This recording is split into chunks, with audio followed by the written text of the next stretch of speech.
think I'll do the lecture and let's say 3 cases. And then she can go and then we do the multiple choice questions. Okay. So chronic diarrhea, a very simple definition is abnormal stools longer than 2 weeks. There's lots of other definitions, like if you have acute gastro and it continues for longer than 2 weeks, then we use the word persistent. But technically for you, I think chronic diarrhea, and it's usually what the parents regard as a change in the stools, either the volume or the frequency. And then it's enough for chronic diarrhea. In my experience, I think a very good history helps you a lot. So it was really, but then you have to understand the pathophysiology. And the first thing, we start with the stool. And in the old days, we had lots of things about stool color, but I think only 3 colors are important. It's blood, microscopic blood, black melena, and white stools for liver disease. The green stools that we talked about years back actually changed now, because some of the milk that are being used, like the semi-elemental milk, can have green stools. Other thing about the stool is it very watery. Does the child have to take lots of oral rehydration to keep up? Is there mucus in? Mucus in the stool is not necessarily pathological. Mucus in the stool only means there's irritation of the colon. It might be pathological, like ulcerative colitis, or it might just be an irritable bowel. So it doesn't mean always pathology. And the other important thing is that in the day and in the night. If someone has to get up at night to go to the toilet, it's quite ominous, because it means that the bowel is very irritable, full of inflammation. If it's only during the day, it presumably, most likely, is due to osmotic substances that causes the diarrhea. So if you eat, you've got osmosis, and then you've got diarrhea. So that is often a functional disorder, but many of the diseases, like inflammatory bowel disease, one of the questions you ask the patients, do you have to get up at night? How many times? And that is quite serious if you have to get up at night. And then other things about the history is the other symptoms. Let's just start with vomiting, anorexia. A child that has got chronic diarrhea and got anorexia has probably got an inflammatory process in the gut. Every time they eat, there's more inflammation, and they don't want to eat because they don't feel well. But many of the other kids, like pancreatic disorders, they eat a lot because they're always hungry. They don't feel sick. Diarrhea, constipation alternating with diarrhea, symptom, malaise, fever, abdominal pain, other symptoms. The feeding history is important in pediatrics for a couple of reasons. One is, if the diarrhea started with the change in diet, it might point to something like food allergy or celiac disease. So feeding history is very important. Other things is if the children drink lots of fruit juices. Fruit juices have got lots of sorbitol and fructose, and it's a very high osmotic load on the infantile gut, and they get lots of osmotic diarrhea. So ask about that. Drugs, not that important, but maybe things like castor oil or certain drugs can give diarrhea. The other important thing is, if the child has been hospitalized, does the child need extra IV fluid to maintain hydration? That tells you it is probably severe gut involvement. Travel history will point to something like amoebiasis or maybe cholera. And then the family history is important, because if the mother, for instance, has asthma and the father's got hay fever and the child's got chronic diarrhea, it might be due to food allergy. And some diseases are autosomal recessive, so you often won't find a family history because the parents are carriers, but they are healthy. So if 2 abnormal genes, you'll only have the disease. But I think that very, very good history tells you a lot. And then examination is, they start with the growth percentiles. And in pediatrics, we always monitor the growth and always ask for the growth chart. Did the child lose weight? Is the growth faltering? So we do the weight, the height, the weight for height, the head circumference, and the mid-upper arm circumference. You all know that, but just remember the height is chronic. So if the height is low, it's a chronic problem. The weight per se is not a good measurement alone, because it can be acute or chronic. Do you all understand that? You can be small and thin for months, but if you are small and if you are short, you're very well compensated. In the old days, we talk about nutritional dwarfs. But let's say that child that is now 3 years old or 5 years old, but actually look like 4 years, let's say the child gets diarrhea, chronic diarrhea or TB, then the weight will fall, then the weight for height will go down, and then the child will be wasted. So the weight for height is a very nice measurement for acute disease. The head circumference will only be influenced if the child gets the disease before 2 years of age, and it is very severe. Remember, at 2 years of age, your head circumference is about 80%. It should, for adult head circumference. So if you've got an insult very early in life, which is very severe, you'll have a smallish head compared to your height and your length. And the mid-upper arm circumference is a nice measurement from 6 months to 6 years. No. Just remember that in most clinics, in doctors' surgeries, I think they will all have scales, but not all of them will have height measurements, but in the mid-arm circumference is a very nice measurement to do. A physical examination can show a lot, or often it can show virtually nothing, but it will be things like, is there dehydration, are there lung signs, for instance cystic fibrosis, are there skin signs, for instance food allergy or eczema, are there big liver, spleens, certain diseases. So it can show something, but sometimes it shows nothing. And the special investigations, you can spend thousands of rands, but if you've got a very good history and exam, you often know what more or less is wrong, and then you can zoom into that specific organ. So I'm just going to explain this concept of how we try and put the kids into groups. It's a little bit, I think, artificial sometimes, but it helps a lot. But all of you will agree with me that we'll always do a stool MCS on a child with chronic diarrhea. That's one test we'll always do. And don't forget the M part. M stands for microbiology, culture, sensitivity. The microbiology is what they see under a microscope. And two things are important. If there's lots of neutrophils in the stool or red cells, it points to probably something in the gut. There's inflammation in the gut. And the other thing is some organisms you can only see, you don't culture them. For instance, the cyst of Gardia lambda, or the spores, or even parasites. They can only see on microscopy. And in the culture, and sensitivity is important. Also remember that if you think about Clostridium, in our lab you have to ask for the toxin, specific tests that they do on the stool then. And then you can try and put the kids into 3 big groups, actually 5 groups, but the one group I'm not going to discuss here, that is neonatal diarrhea. It is quite ominous. You can think about a baby that's born, and it's a baby room, and it's got severe diarrhea. Very ominous, very uncommon, and I'm not going to discuss it here. So the other groups is chronic diarrhea with growth faltering, so it means the child is dropped down on the growth chart. Not necessarily under Z-score -3, but the child was on Z-score 0, and now the child is on Z-score between, for instance, -1 and -2. Plus the history, the child is very watery stool, so they must take a lot of oral rehydration to maintain hydration. So you all agree that child's got malabsorption, causes abnormal stools, there's growth problems, and that problem is probably in the gut. Mucosal problem. The second one is chronic diarrhea with growth faltering, but without excessive stool water loss. That can be one of 2 places. It can be the gut, for instance, mild gut inflammation, for instance, celiac disease. It's not so severe to cause dehydration, or pancreatic causes, okay, like cystic fibrosis. And the last group is chronic diarrhea, but no growth problems. And that is a functional disorder. Remember from last year we talked about constipation and recurrent abdominal pain, or functional disorders. This is called toddler's diarrhea, or chronic non-specific diarrhea of childhood. So that is the 3 big groups that you can try and put the kids into. You all agree with me that if you take group 1, which is mucosa always, mostly, and group 2, which is sometimes mucosa, all of them can have involvement of lactase. Just remember from pathophysiology, we've got the mucosa, the submucosa, muscularis, and the serosa of our guts. The mucosa has got the epithelium. Remember that? Lamina propria, you remember from histology?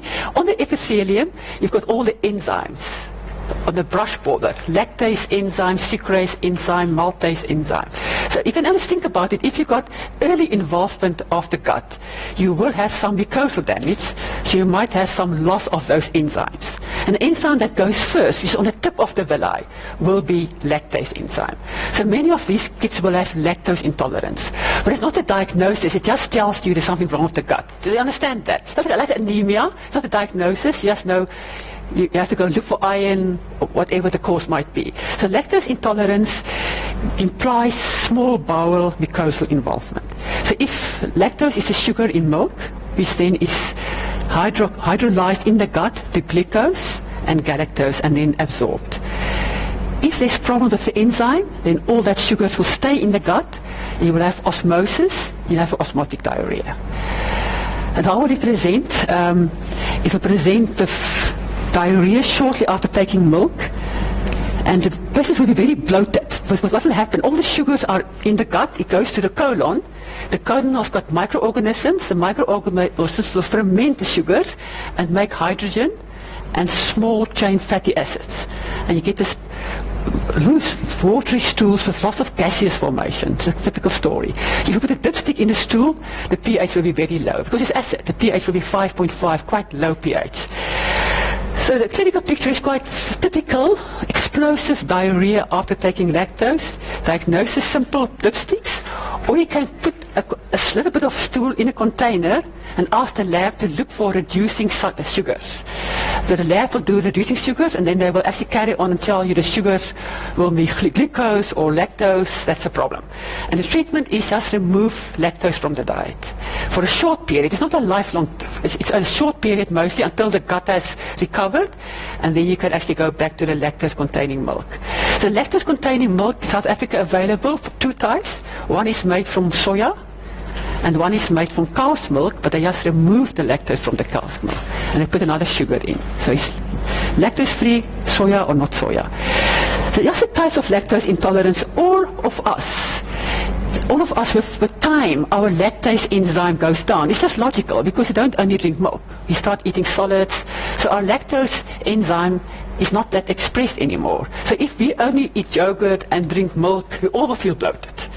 But it just happens in different race groups at different times. I think people from European descent will maintain the lactase enzyme for longer in their life. But other people will find by 15 years that they feel bloated after drinking milk. And it's simple things you can do. Spread your lactose intake through the day, take some extra lactase enzyme. It's not that you don't actually have to stop taking lactose, you just have to reduce it. So that all of us will happen. This will happen to all of us. Congenital is extremely uncommon, and that is quite serious. If you have a baby in baby room, we have diarrhea on breast milk. Only mostly been described, quite honest, in Finland. So it is not common in our setup, and what's very common in our setup is secondary. So damage to the gut, lactase enzyme has gone down, and they can't tolerate lactose. Treat the underlying problem. The lactase enzyme regenerates, and you can take lactose enzyme again, lactose food again. Okay, you all understand that. The lactose intolerance is very common, and it's not a lifelong issue. You can actually handle it very well. So then I'm just going to go through the different causes. Chronic diarrhea with growth watering and severe stool water loss. As I said, mostly a mucosal problem. And the two examples that you just have to know is post-gastroenteropathy, which there's something in the notes, which is less common nowadays, and an HIV enteropathy. I added short bowel syndrome there, but really the short bowel, there's nothing wrong with the bowel that's left behind. It's just that it is not long enough. Who of you can think, what gives you short bowel in pediatrics? Is it congenital or acquired? Can you think about what? It's mostly post-surgical. So it's extremely uncommon to have congenital short bowel. In our setup, necrotizing enterocolitis. There's now a child in ICU at Universitas. He's been there for 2 or 3 months already, at the volvulus. And the reception, and the whole bowel is necrotic. Adults, malignancies, and then Crohn's disease are all caused of short bowel. But the bowel that is left behind is actually fantastic. That if you must have a certain amount left, but the amount that is left can actually regenerate. The villi becomes massively tall, the crypta very, very deep, and the ileum is better in the adaptation than the jejunum. So if you have to hope for something, that you have your ileocecal valve intact and you have some ileum, but otherwise it can be adaptation can take months. So post-gastroenteropathy, I think, is not that common anymore for a couple of reasons. First of all, you remember from the gastro lecture, acute gastroenteritis, rehydrate 4 to 6 hours. And you're right. So rapid rehydration, except when you're hyponatremic, and then start feeding the child. In my time, we often would rehydrate over 24 hours, and the next day you give a third of the food, and then 2/3, and then 3/3. Nowadays, much more aggressive rehabilitation after gastroenteritis. Another reason is there's so many more milks available. So you can change the milk from low lactose, lactose-free, no sugars, semi-elemental, elemental. So there's lots of milk available. We always try to use the child's own gut rather than intravenous alimentation. So unfortunately, it is much less common, and other reason why it's much less common is breastfeeding. People are definitely more breastfeeding than a couple of years back, but breastfeeding will protect against gastroenteritis. HIV enteropathy is also less common now because of ARVs. Just remember now from immunology, the whole gut is full of Peyer's patches, full of CD4 cells. So if a CD4 in the gut will actually fall before the CD4 in the blood falls, and vice versa. Even if your CD4 is normal on treatment, you still have some CD4 problems in your gut. So HIV enteropathy can actually be a long-term problem, even on heart. But I mean, heart does make a big difference to HIV. So I just talked a little bit about. I just said now that we admit a child with gastro, we rehydrate, and we start with milk very quickly. And in practice, there's this flow diagram that I think the only message that you have to take is that always try and use the child's own gut, and don't tend to stop the feeds all the time. Often people get to the bed and say, oh, a child had 8 watery stools, I'm going to stop the feeds for another day, tomorrow I'm going to restart. That's actually wrong. Just change the milk. So you can go from lactose milk to low lactose milk or lactose-free milk. The example of low lactose milk is Malefi, and then there's lactose-free milk. And then there's the so-called bowel cocktail, which we've also used a lot, but I think is actually going to disappear from the EDL. The rationale for this was that the cocktail contained 2 things. It contained a bowel salt binder and an antibiotic, which is not absorbed, so doesn't make sense. So you take actually aminoglycoside from the ampoule and give it orally to sterilize the gut. The rationale was that if you've got prolonged diarrhea, especially if you're malnourished, then you have lots of organisms high up in your bowel, not only in the ileum and colon, but quite high up. And those organisms, the postulate was that they deconjugate the bile salts. The bile salts come now from the liver into the gut, deconjugate the bile salts, and they become totally useless bile salts. And they also got an osmotic effect. That was the rationale for the bowel cocktail. So an oral antibiotics for 3 days, and then a bowel acid binder. The problem with the cocktail is now that, for a couple of reasons, the work was actually done in South Africa in the 1980s. And we all actually used the cocktail a lot. But the same results could not be repeated in South America. And the other problem that we have, I think, is that the bile acid binder is not available on the market anymore, because those drugs were also used for hypercholesterolemia years back, but now they've got all the statins that is much better. So I think the cocktail is out of fashion a little bit. The only place where you've got bacterial overgrowth that we really use oral antibiotics is for short bowel. You can understand, if you've got such a short bowel, you will have bacterial overgrowth. So we use antibiotics in those cases, cyclic antibiotics in short bowel syndrome.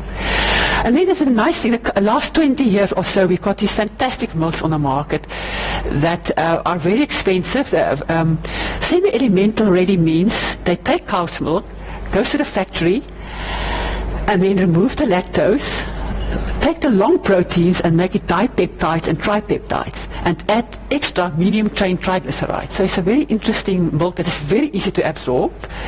And so you've got a thick mucosa where you absorb it very well, and then you can regenerate your bowel. Tastes terrible. It is quite expensive. And we've got 3 examples available in the South African market. It's about 3 times the price of normal milk, but you have to use it, and you use it. And then interestingly, there's also a milk that is elemental, that is used a lot mostly in food allergy, severe food allergy. The protein source is amino acids, only amino acids. It tastes slightly better, but it's horribly expensive. 400 Rand a tin. That is Neocate, so it's also available. So if you have to use it, and you use it, but it's expensive. And then only then, if nothing works, you go to intravenous alimentation. I think people who know me will tell you they haven't done that for a couple, they've done maybe one every year. They go to IV. They usually manage just with nutritional rehabilitation.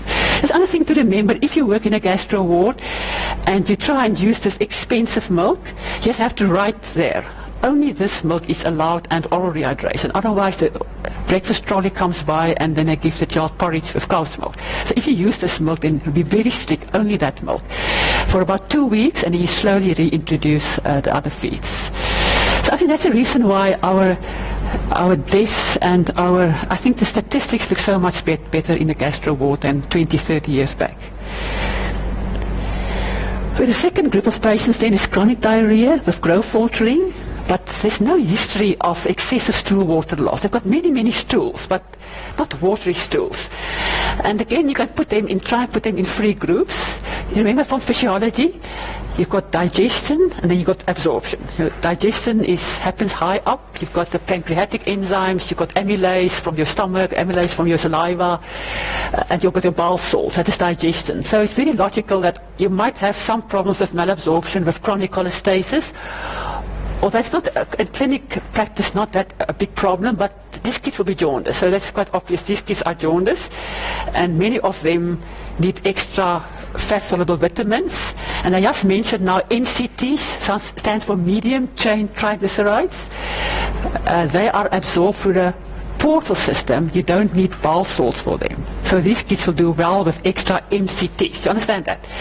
And then a pancreatic enzyme, cystic fibrosis. So you can think if you've got the cystic fibrosis, you've got no amylase, no lipase, and elastase, the other one that we test for, and more trypsin's a problem. So that these kids are always hungry, they eat a lot, but they haven't got the enzymes to digest, so everything just goes through. So they eat a lot, but they don't grow. So then the other group of patients, there's nothing wrong with digestion, but then the absorption is a problem. So the gut is sick, the mucosa is sick. And I've highlighted 3 diseases that you should know something about. The one is celiac disease, allergic enteropathy, and then the inflammatory bowel disease group, which is in older kids, more common. And then you can digest, you can absorb, but remember, in the epithelial cells, you have to remake your chylomicrons, and it goes through with the lymph. Small lymphatics, the lacteals on the epithelial cell, take it away through the lymphatics. So if those lacteals are inflamed or sick due to tuberculosis or lymphoma or whatever, then the lymph can leak into the abdomen or back into the stool, and they've got a protein losing enteropathy. That is a transport issue then. So it's a digestion issue, absorption issue, and a distribution or a transport issue. It's not just a way to remember. Okay. So what's available then with regard to special investigations? And I think if you start off and collect two specimens, two. The one goes to micro and one goes to biochemistry. So what can micro do? Micro can do a culture and sensitivity. Biochemistry can do lots of tests. They can do occult blood. If it's positive, it tells you there's something inflamed in the gut. They can do reducing substances, but remember I told you can do a pH yourself. They can do fat in the stool. We call it steatocrit. Steato is fat. They can do elastase, which is a marker for protein or for pancreatic insufficiency. So just a random specimen goes to the lab. And they can do alpha-1 antitrypsin. Just remember, I told you on Friday, if you do the liver functions, there's total protein and there's albumin. So all the other proteins are alpha-1, alpha-2, beta, and gamma. So alpha-1 antitrypsin is in that alpha-1 group. So if you've got nephrotic syndrome, it's very easy. You take urine, you put the dipsticks in. You've got lots of protein in. But you can't, unfortunately, put the dipsticks in the stool to test for protein. You have to look for alpha-1 antitrypsin. And the reason why is that if you lose protein in your gut, from your duodenum right to the bottom, the organisms will degrade all the protein. So that what you lose here, you can't pick up at the bottom, except alpha-1 antitrypsin. So alpha-1 antitrypsin is a marker for protein losing enteropathy. The other side of the coin is it's not easy test. You have to collect the stools over 24 hours. And then during the 24 hours you collect a serum specimen. So that is a little bit of slip to collect 24-hour stools. All the other tests are all random specimens, just random specimens. So if you just have to take the trouble to collect the stool, you can get amazing amount of information what's going wrong. So if you think about cystic fibrosis, you do a sweat test. I'll come back to that. Celiac disease, you can do antibodies. You can do allergic test, but just remember, I'll come back to that. There's IgE and non-IgE mediated allergy, and then many patients will end up getting biopsies of the small bowel or the large bowel, and it can give you a definitive diagnosis. Okay. So it's from least invasive to more invasive tests that you can do, but you can really, not all the kids need all the invasive tests. There's something about cystic fibrosis. It's an autosomal recessive disease. That means that a father and a mother are both carriers. And then for every pregnancy, the chances are 25% that a child will be affected. That's that blue, that yellow child here. So he's got two abnormal genes, so this child is affected, and these two kids are carriers, and this child is totally healthy without being a carrier.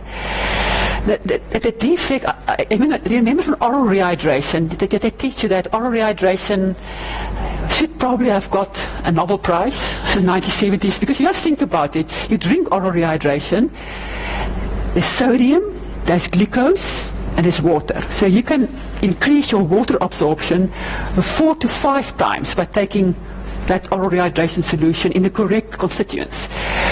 But with this problem, it is a vice versa. You've got a sodium carrier, and then you've also got a chloride channel.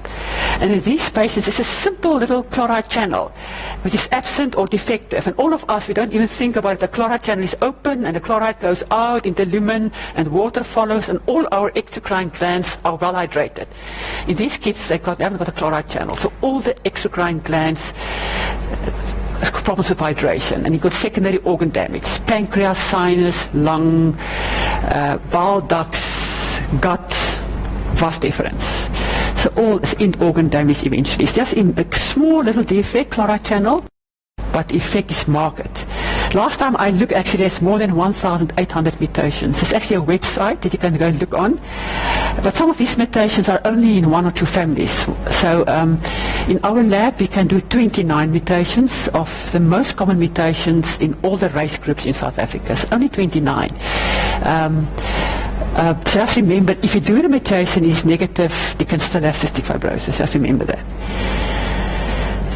It's a very old disease, and you can look at this actually from Switzerland. It's now translated: woe to that child which, when kissed on the forehead, tastes salty, is bewitched and soon must die.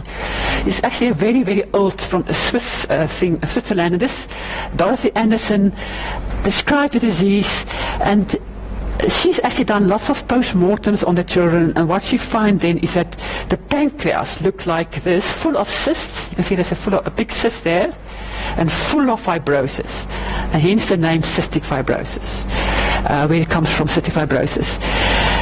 Subsequently, I think in the 1980s, they discovered the gene defect, and they thought it was going to be a couple of years and there will be a cure, but it's not that easy. It's very difficult to get the gene in the lungs, where you can get a normal gene in the lung. You need a little bit of that and you're okay, but a cure is not easy for cystic fibrosis. So the effect is quite marked on the lungs. Initially, the young infants will have recurrent infections, and they say, think about it, when you got a small infant with bronchiolitis, it doesn't become better. Chronic cough, pneumonias, and then eventually bronchiectasis. That happened to the lung. Because of mucus plugs, you just think about it, there's poor secretion of float secretions, there's mucus plugs, and you get secondary severe damage. Here's an end-stage lung with bronchiectasis, and then the pancreas is actually affected in utero already. So many countries in the world screen for cystic fibrosis, and they do the pancreatic enzyme called immunoreactive trypsinogen in the neonates. Australia will actually do that test as well as do the mutation, but it depends on the population. I think in South Africa it's very expensive, and it's not that common disease in South Africa. So the endocrine develops after about 10 years, and they might actually have diabetes. remember the chloride channel is not in the hepatocytes, in the bile ducts. So you can think about it, if you've got small infant and the bile has got a chloride problem, you can have bile plugs and you can have prolonged neonatal jaundice. But I must say, my experience, it's not one of the first tests I do. It's a second line test. It's not that common to present with jaundice. But the important thing is meconium ileus. You all know that you are taught by neonatology, a neonate should pass stool within 24 hours. You all agree with me? If they don't pass stool, look at the anus, maybe the anus is absent, but it might be Hirschsprung's disease, but it might be cystic fibrosis. And some of them can be so badly affected that the meconium is like very thick and sticky, and they can actually perforate in utero and have meconium peritonitis. So that actually you have to exclude cystic fibrosis in those kids. And older children we talk about DIOS, D-I-O-S, DIOS, distal intestinal obstruction, because of the fecal material also need the chloride channel to be functional, so they often have this abdominal distension, constipation problem. That's called DIOS. And the vas deferens, there's nothing wrong with the spermatogenesis, but the vas deferens is obliterated because it's got a chloride channel. It's not functioning. So that male infertility is another problem. So it's quite a marked effect. And the other problem is that you can have cystic fibrosis patients without any pancreatic problem. Then you have people that have an abnormal sweat test and infertile, otherwise nothing wrong with them. So it's a very marked expression depending on the mutation that you have. And even in families, I know about families that is the same father and the same mother, 3 children, and the one died at 13, one at 16, and the other one was 50 years old. So it's really, it's also the host that is different. It's you as the host, and then the genetic mutation. It seems that girls do worse than boys, fortunately. They got severe disease. So when you just think about it, if you work in neonatology, meconium ileus, meconium peritonitis, and infants, think about it with recurrent respiratory infection. Just think about cystic fibrosis and do the sweat test, and faltering growth. Child that doesn't grow, plus minus loose stools, think about cystic fibrosis. You can see on that, you can actually very well, but there you can see classifications. That is meconium peritonitis. So this child, you have to exclude cystic fibrosis. Some of them actually are so bad that they need ileostomies. They have to get a colostomy or ileostomy, often just temporary. Here's another child that had meconium peritonitis, had a laparotomy, and look how she looks nice, looks actually quite well. And that's the reason I think why people in some countries, why they screen. Because they feel it's quite true that if you can pick the disease up at birth, you can't cure the disease, but you can be very, very aggressive with regard to nutrition. And we all know the better your nutritional state, the better your immune system, the better you do. So look at that child, because it was picked up very early, she did actually quite well. And also the other thing is, they say if you've such severe growth faltering that you are very wasted, you do better, but you never pick up to what you should have been. So that's a problem. It's always a problem with kids. You pick up, but not enough. So what's the diagnosis? The sweat test is the best test by far, but I must be quite honest, it's not an easy test. The National Laboratory Health System in South Africa don't do the pure test. They do a conductivity test, which is only a screening test, unfortunately. If the screening test is positive, then the child's referred for a sweat test. In Bloemfontein, we don't do the real sweat test, which is actually quite bad, to be quite honest. Then, mutation analysis, but just remember, as I said, if it's negative, it doesn't exclude cystic fibrosis. The other test that you can do is a stool elastase. Because it is very, very low, it might point to pancreatic problems. And in pediatrics, they don't have chronic pancreatitis usually, so it might be cystic fibrosis. The treatment is 3 things: nutrition, aggressive nutrition, lots of snacks in between.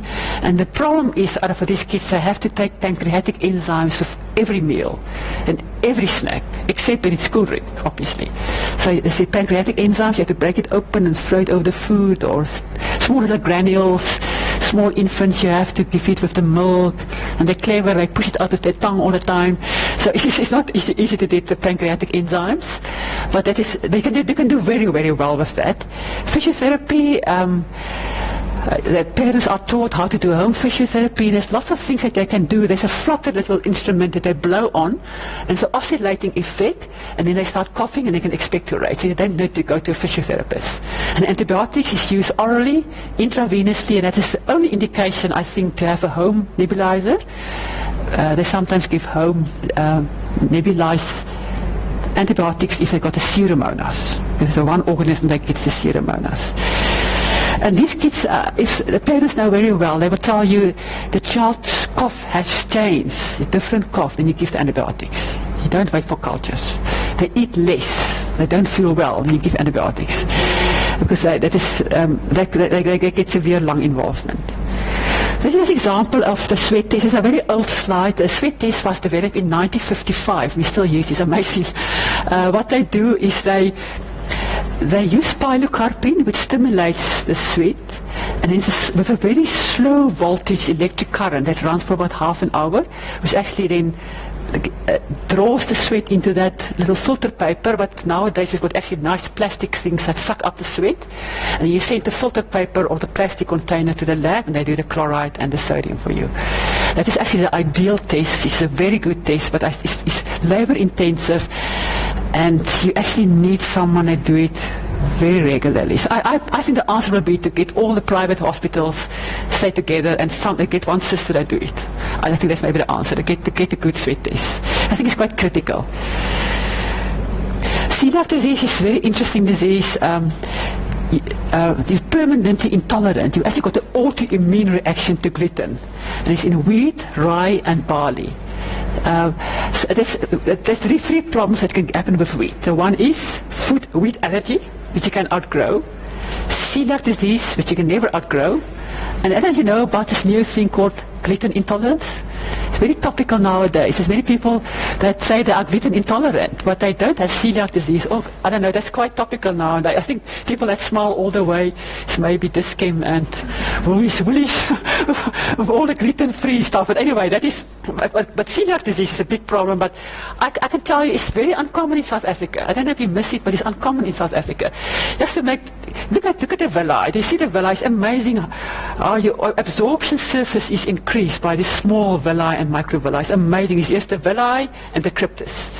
So if you get celiac disease, the classic description, and we realize now this is classic, but it's the tip of the iceberg. The celiac is below here. So the classic was this child, miserable child, full tummy, no buttocks. Every time she eats, she screams because always got pain, growth faltering. That is the classic disease. And they had then, if you do a biopsy, they've had total or subtotal villus atrophy. Total, nothing going on. If you remove the gluten from the diet, the villi came back. So that is nowadays actually they don't repeat the biopsy. They just look at the child improves within 7 to 10 days on a gluten-free diet. But what we realize now, there's classical and non-classical celiac disease, and if you take people like yourself with iron deficiency anemia, maybe you have celiac disease, or unexplained stunting, or osteopenia, where you shouldn't have osteopenia, pubertal delay. So that is other ways that they represent. And we know also that people with insulin-dependent diabetes mellitus have got a higher prevalence of celiac disease, as well as Down syndrome and IgA deficiency. They do tend to screen our diabetics here for celiac, but they haven't picked up one yet. I think they pick up in South Africa now, a couple of that, but it's not that common. And we're quite lucky in South Africa to have celiac disease, but they think we should see it, but it's not common. So food allergies, so that we still with chronic diarrhea, growth faltering, food allergy. Food allergy is an immune reaction, while food intolerance is you don't feel well after you've taken lactose, or you drank maybe some of that fruit juices with sulfite in, you feel a little bit uncomfortable. That's intolerance, but allergy, the immune system is involved, is IgE or non-IgE mediated. The classic triad, which we'd like to see wasn't always present, is a rhinitis, a wheezy chest, a cough, urticaria, eczema. Vomiting is important. Vomiting is very important, plus minus diarrhea. Just remember that kids with food allergy can vomit a lot. It's a differential diagnosis of reflux disease. So if you've got eczema and diarrhea, it might be food allergy. Remember that only about 3% of people will have food allergy, and that will be the younger kids. Most people will outgrow it.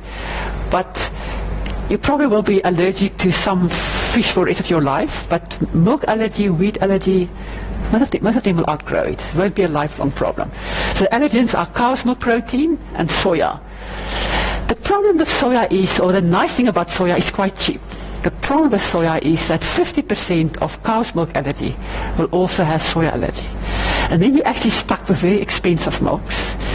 Egg white, wheat, okay, that is not seed allergy, it's wheat allergy.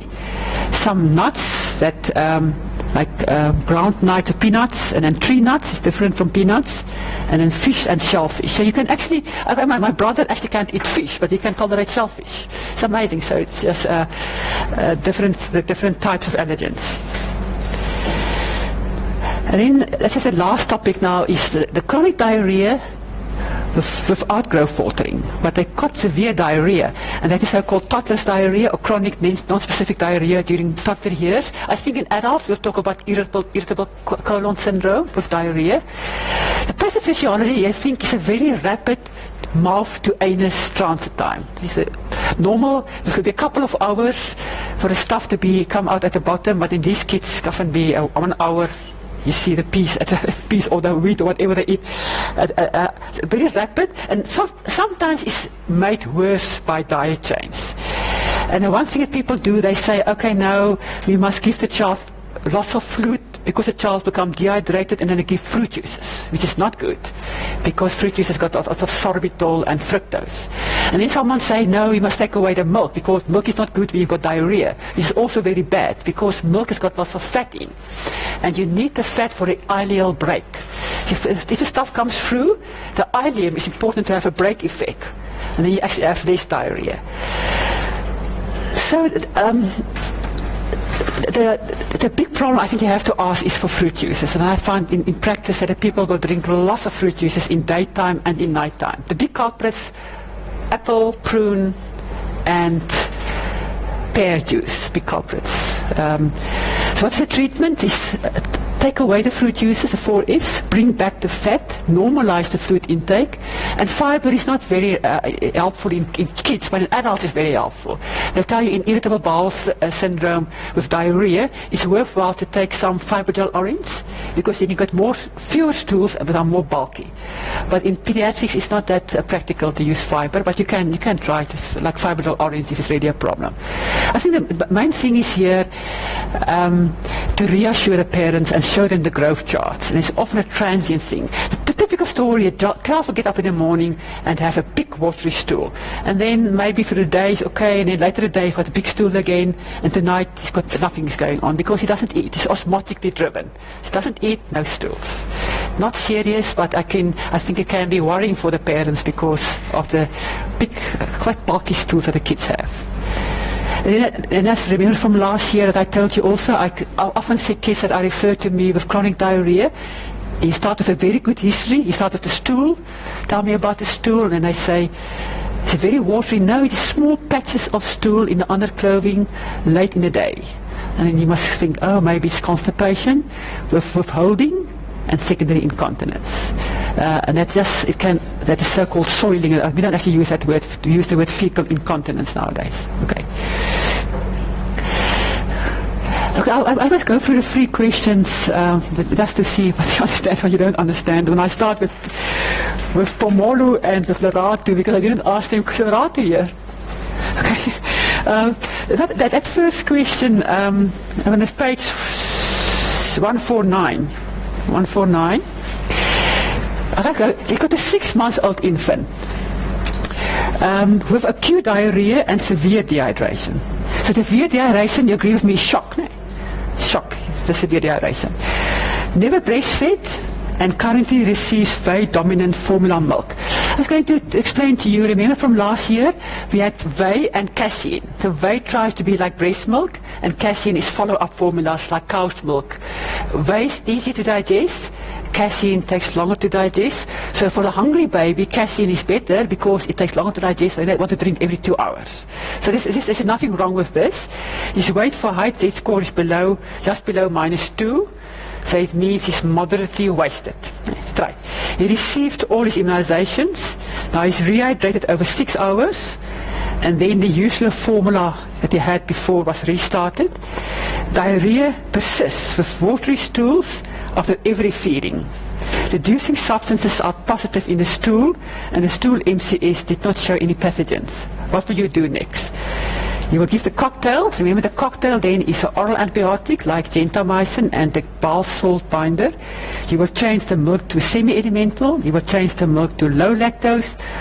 Or you say, no, let's give you nil by mouth for 6 hours, and then I will restart the formula. What do you do? But which number there? So, yeah, it says low lactose free. That's the right answer. Low lactose free or low lactose or lactose free, yeah. So it's a stepwise approach, okay. And then maybe the milk that they use in Piranomi, you see in the malnutrition ward, is FM. You know, I'm going to come to that. So low lactose formula will then be, example, Melechi. So low lactose formula. John is so, after the first question, a 2.5-year-old boy John loses stools up to 6 times a day. His stools contain undigested food remnants, especially carrots. So carrots and peas and stuff, the parents see that. No vomiting, and he sleeps well at night. He had the problem for 2 months, but it comes and goes. So one day he has diarrhea, the next day he's gone. His examination is actually normal, with normal growth, with his normal weight for age, and as well as length for age. There's no eczema and normal hydration. The examination otherwise is normal. So will you do any special investigations in this group? Maybe I should ask you, where do you think he fits in? Which group? I think he's more for chronic. Yeah, that's quite right. No, so he's put in a group of chronic diarrhea without growth faltering and probably the functional disorder. So now I'm going to ask you, are you going to do any special investigations on him? I think because you will have a differential in response to features, so I think maybe if I have to approach it to exclude, I think that can be similar to the lactose intolerance. Yeah, there's no wrong answer actually, but he said he will do maybe lactose intolerance tests. I think the one test that I probably will do, if these functional disorders, you have to be very careful. If you do too many tests, then you give the impression there's something seriously wrong with the child. You must maybe do some tests, and I think the one test I'll do is a stool MCS. Why? Because it might be chronic Giardia lambdia. Yeah, it doesn't have to be chronic. You can actually have Giardia lambdia, you can get it from a pet. So I think because it can be, Giardia lambdia can be acute diarrhea, chronic diarrhea, non-specific abdominal pain, malabsorption, so lots of symptoms. You can even be a carrier. But I think I'll do, because many kids go to creche nowadays, so I think I'll do a stool MCS and I'll stop there. And then I'll spend some time with the parents and maybe show them the growth charts. Lactose, to look for lactose intolerance. You should be careful, not in this chart, but you should be careful to do lactose intolerance test in breastfed babies. Breast milk has got lots of lactose, actually higher than the average milk. So often if you have a breastfed baby, you do test for lactose, you might find it positive, but just ignore it. The child is growing well, just ignore it. Perhaps you should not have it done. So I probably won't do a lactose test here, because it doesn't look like a mucosal, but if the child doesn't respond, then you probably have to do more tests. Okay, Taryn, maybe I'll start with you again. that next question, what will you ask about the history in that child? Because he's correct, he said he thinks about toddler's diarrhea. But this is not nutritional. I want a bit more detail about the diet and what he eats each day. Yeah, I think expect the diet, does he drink lots of fruit juices? And you often have to ask them, do they drink it in the day and at night? I've seen kids actually that at night go to bed with a bottle and drink fruit juices at night. It's actually a very bad habit.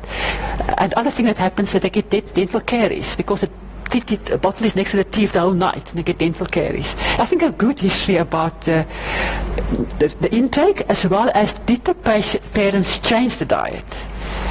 Because as I said, many of them will actually take away the fat, they take away the cheese, they take away the yogurt. And then you get a very high carbohydrate with lots of osmotic active substances in a vicious circle. Yeah, okay. The mother says she thinks the child has got food allergy because his bowels can't tolerate things like carrot. Maybe I just ask Darika something. How will malabsorption stools look, do you think? Yeah, you're right. The pancreatic can be like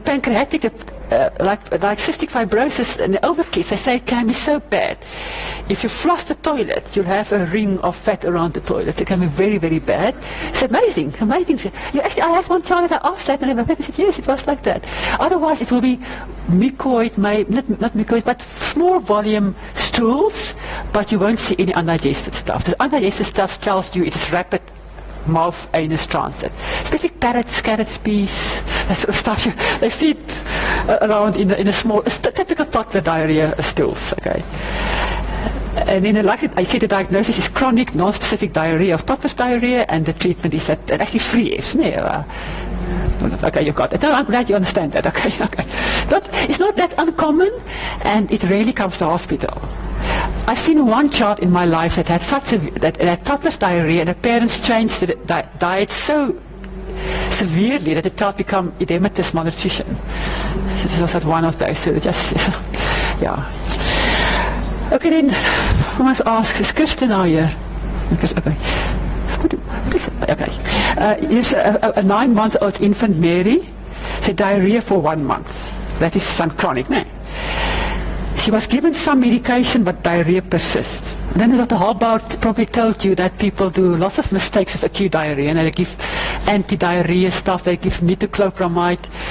2 weekends back, actually, we had a child whose mother was pregnant, and he took his mother's metoclopramide. They came in all funny with dystonia and stuff. They said, kids are very prone to metoclopramide. They get severe dystonia. Okay, so this child has got chronic diarrhea. He vomits intermittently. She's wasted. She's got generalized lymphadenopathy. She also has splenomegaly. She's moderately dehydrated. And she's rehydrated over 6 hours, and she's put on F75.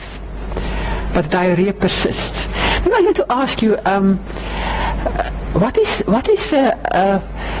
with regard to nutrition and hydration? No, we said, what did I teach you? None, some, severe. The clinical signs. What did I teach you in acute gastro? Mild dehydration, no, mild, severe. That's right. Yeah. Who do you tend to underestimate, and who can you tend to overestimate with regard to estimation of the percentage of the amount of dehydration? You don't understand my question? With regard to the nutritional state, who do we tend to underestimate and overestimate? A very malnourished child, will you underestimate or overestimate him? Yeah, you're right. Why? Because they've got no subcutaneous fat. So you take a skin turgor and there's nothing, and they've often got a little bit of sunken fontanelles and there's no muscle, so you tend to overestimate and overhydrate them. You look at the mucosa. So the fat babies you tend to often underestimate, because what type of dehydration do they often get? The fatties. Hyponatremic. Let's think about hyponatremic dehydration. You've got lots and lots of sodium in your blood. Because they take the blood. So what happens to the sodium? It draws the blood intravascularly. So these infants maintain the intravascular state much longer. They don't present in shock so early. So you actually tend to underestimate it. This is a general rule of thumb, not always true. So this kid was moderately dehydrated, so I think that's okay. Because we have to be very careful not to give shock treatment to wasted kids, because they've got very small hearts. They can actually go into heart failure very early. But if you have to, you have to. But then you only give 10 mils per kilo. You agree with me? You don't give 20 mils per kilo. Okay. I've had enough, so I asked Eunice. What is F75? Have you seen that floating around in Peranong? We know what it is.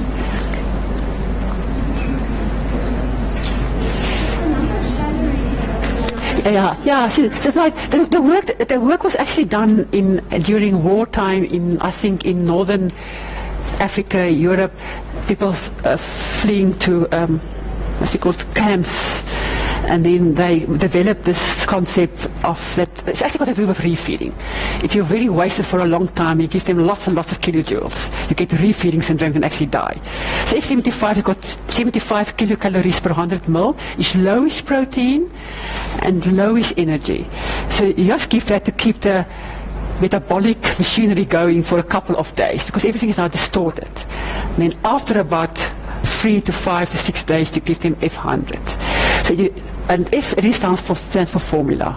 This is actually, so you won't find F75 and F100 in Pick n Pay or Check, but it's only a hospital-based.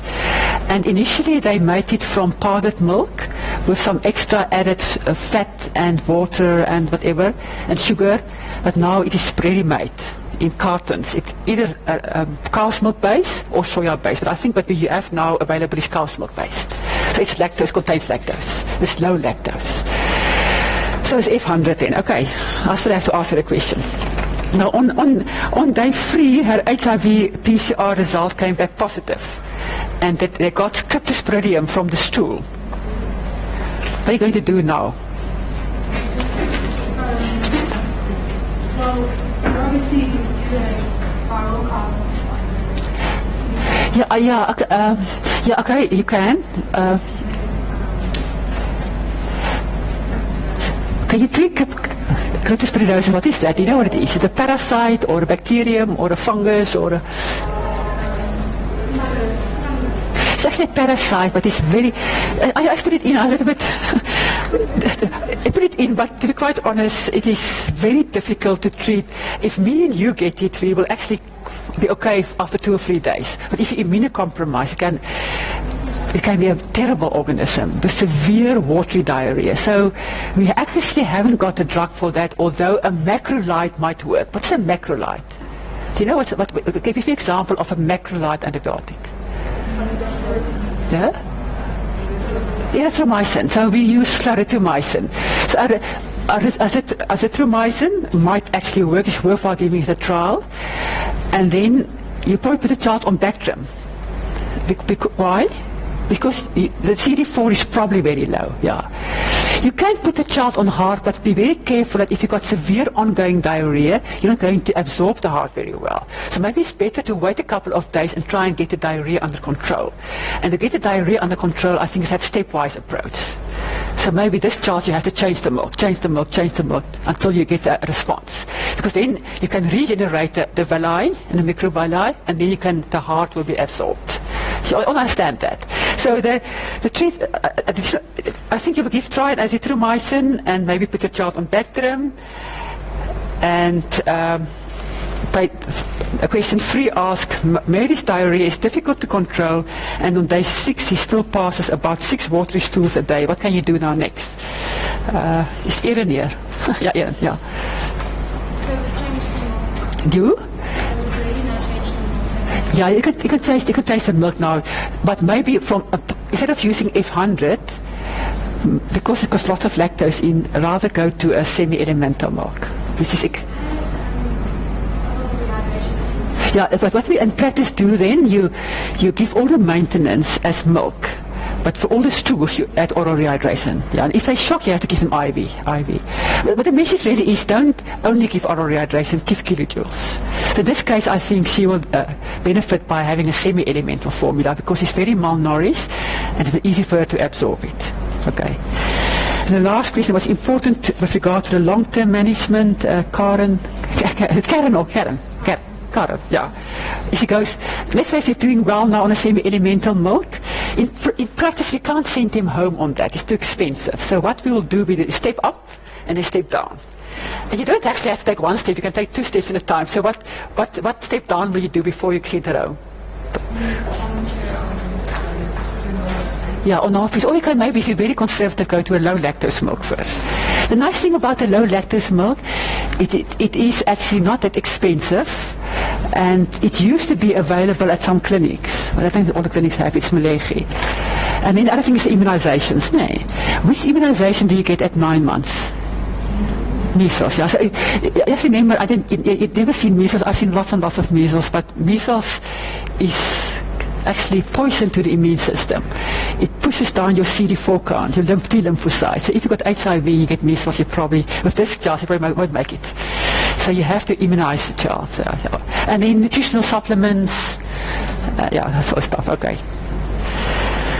Okay, I think I have to do that multiple choice questions with you, and then I thank you.